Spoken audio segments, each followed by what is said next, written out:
Hello, friends.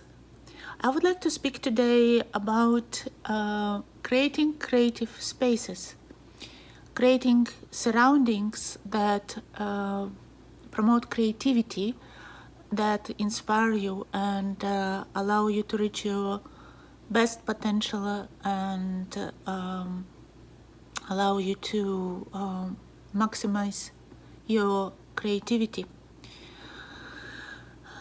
Now, we all have heard about great artists requiring certain things.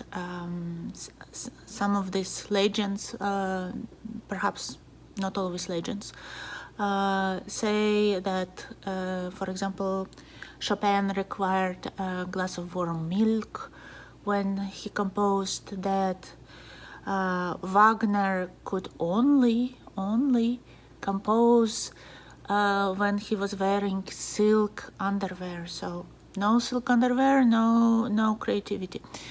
There are others who could write only standing and would create special standing desks.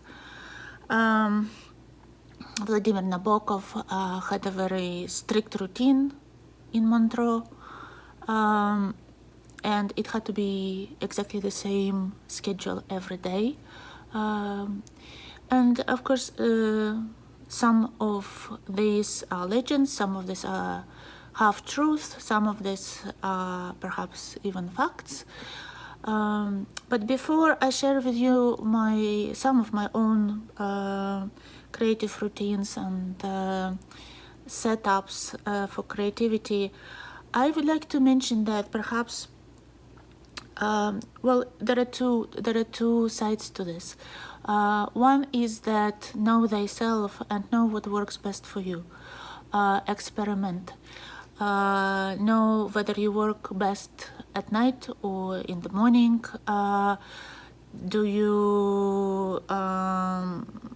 Should you drink coffee or does it make you nervous? Know your creative habits. What kind of light should you have? Do you like open spaces, closed spaces? What kind of surrounding? Do you need to hear something in the background? Do you require silence? So all of these individual components are important to know, but equally, or perhaps even more important, is to be completely independent from all of these requirements. As artists, we are very, very creative, and we are especially creative when we need to make an excuse why not to be creative. So we are great at making excuses, and of course, ultimately there is no such thing as a good excuse. So while you do learn what is a best setup for your own creativity, I think it's very important to be independent from it and to be able to work regardless in any surrounding. For example, right now I am in my studio home, and where I have certain control and I can create the wonderful atmosphere that inspires me. But normally, right now is a pandemic time, but normally I spend more than half of my time touring, and it could be very stressful time. The schedules are not dependent on me, but rather an outside structure. Sometimes the travel schedule is insane. And even in the middle of very difficult touring and performing, if I work on very large projects, which I normally always have a very large project going on, it's very important to keep on creating, because the only way to get through a very large project such as symphony is when you make at least a small progress, but you keep on moving every day towards your goal. So even if I am very tired, or if I just were on the plane for 30 hours and I'm in a strange hotel rooms, and everything is kind of falling apart around.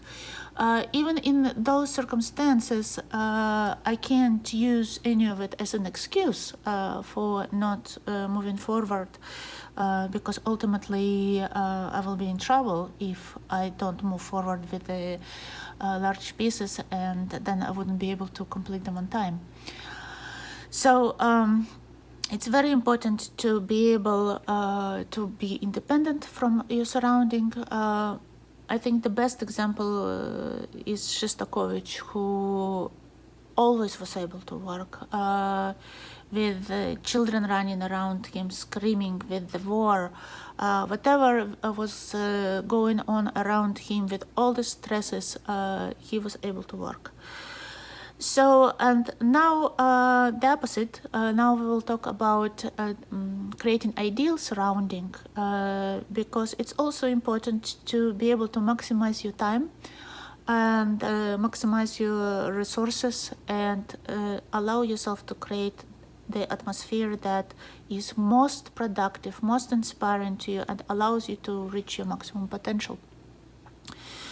So I'll share with you a little bit of my music studio. This is the room where I do most of my writing, both music and literature. I have a separate studio for visual art, but we'll have to save it for another time. Now, one of the things that I find very helpful for creativity, it's a little bit like putting your mind in the meditation state, this alpha state, when it's almost like dreaming. And to get to that state, well, the first thing that's important is that you're not interrupted. And that regardless where you are, and this is also even when you travel or if you have a small space, that every day you have some islands of silence. And it's important that people who are around you are respectful of those times. Now, I still sometimes struggle with this. And I have all kind of signs on the door of my studio. I have a sign that, well, first of all, I have like a recording studio set up. You can see in session, please do not disturb, which I supposed to leave like this when I want to be left alone, and sometimes I forget. I also have, I don't know if it's possible to see it right now, but I have all kind of signs like go away mat, like do not disturb sign,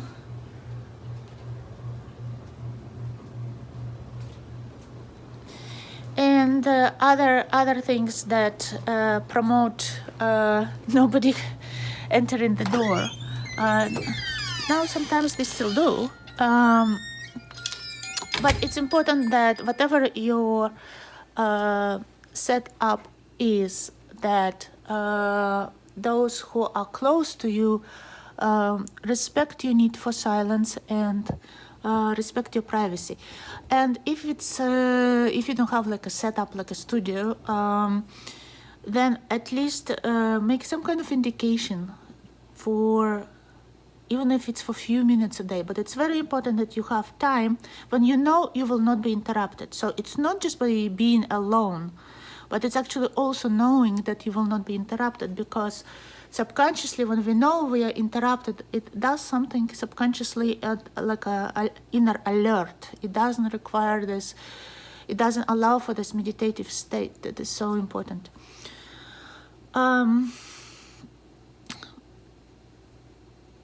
I think also very important for this islands of silence, not to have telephone, not to have gadgets. Telephone can be very destructive. So whatever it is that if you can create, why I call it island, because it's really like being separated from the entire world, being away from it. even though you have not moved away. Now, I also find it's very helpful in order to get into this meditative state and block the outside noise of the thoughts of the outside world. For example, to look on the flame of a candle. I always have candles in my studio. I have them all around, usually more than one.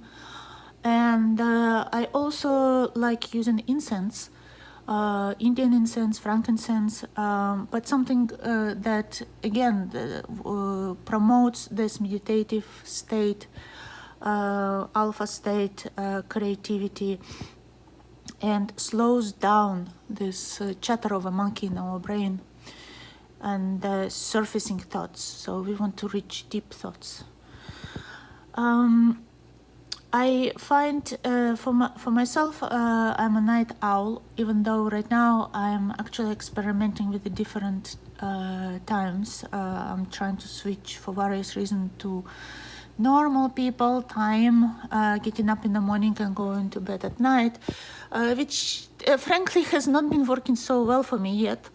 And maybe I may give up on it, but whenever I'm not touring, I tend to switch day and night. So my most creative schedule seems to be going to sleep at 12 noon, getting up in the evening at 7 or 8 o'clock, and then staying up throughout the night and the morning. Because actually, I like evening, I like night, and I like mornings, but I don't like the energy during the day. It's too busy, too much light, and the least creative for me. Now, it might be different for somebody else.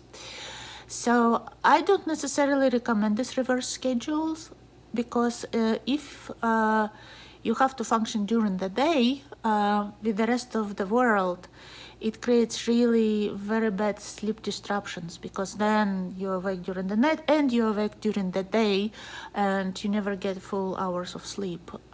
So I don't necessarily recommend it, but I know for me, if I need to really get creative, that seems to be the best schedule. I also think that we need to be surrounded by what inspires us most. So for me, it is books, and perhaps in some other videos I will show you other rooms of the house, but all my rooms, we have a big house, and all the rooms are covered from wall to wall pretty much in books. So the books are everywhere. So here I'll try to show you a little bit. So you see that wall, it's fully covered by books. Actually, it's music library. Here I'm going to turn around, and as you see behind me, there are walls and walls and walls and walls of books. And wherever I walk, you will see that there are books. So a little bit of my studio. I'm trying not to walk too much because I don't want the video to shake. But here you see, again, walls and walls of books and more books. So, and this is all just my music studio, just one room, and every room in the house is pretty much the same as far as being covered in books. Now you may ask, well, we are now living in digital world, so why do we need actual books? But personally, I find, well, first of all, I must say that I love Kindle, and I have Kindle library possibly just as large as the real library, and it becomes very useful when I travel. But there is nothing like actually holding a physical book in your hands. There is just it's a different relationship when you read it in the electronic device or in your computer. And there is also something I must say is by seeing all the books, because just by accidentally noticing a book, it may give you a certain idea you haven't thought of before. It may prompt you to think in a different direction. Just the fact of being surrounded by books, I personally find it very inspiring and very necessary for my creative process. And of course, the problem of space is always ever present, and I find that it's like regardless where I am, if I am in one place for more than a week, I'm going to be covered by books. I just constantly buy books. So again, it's a matter of personal choice, but I believe there is something strongly said about having books. Now, I want to talk about something very simple, as the instruments of the trade. Now, the absolutely best and most important instruments of the trade. For music, I'll start with music. And again, I'm only talking on this video about music and literature, because with visual art, it's of course a whole another story. So I'll show you what's the best instrument you can have for writing music. So as you can see, it's a black wing pencil. So they come. Oh, here is another one in different color. So I don't know whether you can see it in the camera. But anyway, the company is called Blackwing, and I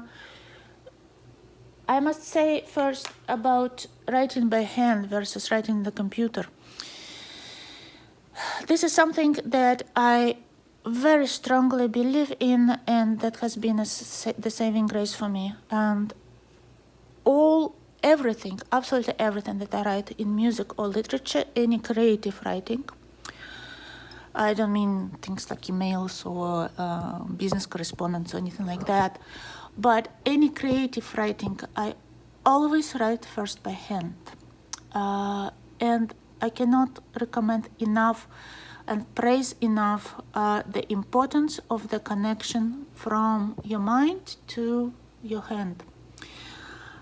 Without the third presence, without the presence of computer and the monitor, because it's something in between. So going directly to your hand, there is it's like a special pathway of the brain between your mind and your hand. And I've learned to write music at the same time I learned to write words, which was when I was 4 years old. And process of writing music became very natural for me. It was no different. To express myself in music was no different than express myself in words. And there is an element of, in literature, sometimes it's called automatic writing. It's when you write almost like as if you are making a dictation, if you're writing a dictation, very, very fluently. And it's the best way to capture ideas. And I use this automatic type of writing a lot for sketching, again, in both music and literature. And it's only possible, well, I shouldn't say only, but I believe it's best possible when you do it by hand. So if you grew up from start with computers, I do recommend you try it. There is a wonderful sense of freedom also, being independent from all the technological advances, just being one-on-one with your idea. Now, of course, this only works for the first initial rough sketch of your idea. Anything after that has to be done in the computer for both literature and music. All the editing, all the polishing, all the proofreading, endless circles of working on your piece must be done in the computer programs. And it's indispensable. But for the initial draft, nothing beats your hand on paper. Now, Blackwing pencil, back to Blackwing pencil, because I only found this company about 10 years ago because I was reading about Leonid Bernstein, and this was his favorite writing tool. And I was researching the company, and I learned that they developed this pencil specially to write music. And I wonder why it's not better known in the conservatories, because it does make all the differences, not only for writing music, but also for marking your scores, and the ease of erasing it, the ease of marking it in a way that it's easy to see in the score. And I tell you, I always carry with me Blackwing pencils, and when I come to rehearsals of chamber music, now, I don't know why it happens, but it always happens. And with any chamber music groups, of course, musicians always write something in the score. They write fingering, they write, I don't know, bowings, if it's for strings, they write notes to themselves. And they always seem to misplace their pencils. So there is a lot of pencil sharing always happens in chamber music groups. And when I bring my Blackwing pencils, every single time everyone falls in love with them. And sometimes they just magically disappear. And if they don't magically disappear, I give them as presents, because they are very comfortable. They are very comfortable for writing. So now, when it comes to literature, again, you should be able to write with any pen, any pencils, anything in any kind of paper, on anything. But I happen to love writing with fountain pens. And there is really wonderful pleasure about the process of writing when you write with a really quality, beautiful fountain pen. And I tell you, during the last 2 years, for my literary work, for literature, it's been probably, well, not probably, it's been by far the most creative time of my life. And everything I wrote, notebook after notebook after notebook, was written with one and the same fountain pen. And sometimes I ask myself if I just happen to love writing with this pen so much that's why I'm writing so much. So I'm not going to go right now in the system. I have a whole system of journals, diaries, notebooks, writer's notebooks, and it's I think it requires a different time, maybe different video. But this is, for example, this is the diary I'm right now using, and I write every day. But you saw how thick it is. So this is I don't know how many pages this is, but it's at least 300 pages. And I go through a book like this, maybe in 3 weeks or so. And here is, I'll show you the pen that I've been using. I have different fountain pens, and again, if you are new to fountain pens, I don't recommend you to buy the expensive brands first, because I think first you need to try and see how you feel with it. And there are some really inexpensive pens you can find, even disposable ones. And I would suggest starting with those just to see how you feel about fountain pens. And also, I would suggest to use pens if you go for more expensive brands, like Mont Blanc or Waterman. So this is Waterman that I really like using. It's I think this one is called Expert Waterman. It looks like this. So I recommend you using pens that allow for cartridges instead of instead of ink bottles, simply because ink bottles are not useful if you travel a lot. But if you don't travel a lot, then by all means use them. So so this is as far as writing instruments go. Now the last thing, experiment with light in your room. I actually prefer to keep my studio rather dark and only have candles and minimum light I need, because I like the sense of darkness, twilight, for creativity, but you may have other preferences. And of course it cannot be too dark, because then it can become somewhat depressing. And maybe the last thing that I will mention, something that I love to have, I actually love to be surrounded by things that inspire me, not just books, but paintings, paintings, sculptures, artifacts from different countries. I travel a lot, so I bring with me from different parts of the world different things. I also collect different things.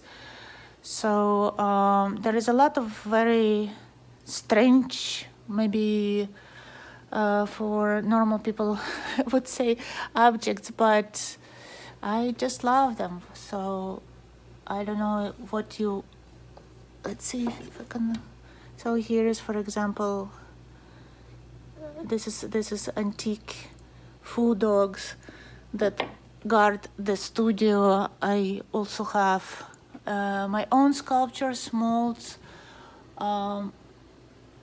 Here is the mold of my moon rider. I have different artifacts. For example, here is a balloon, quite tall. I have let's see, this is a shaman drum, also antique.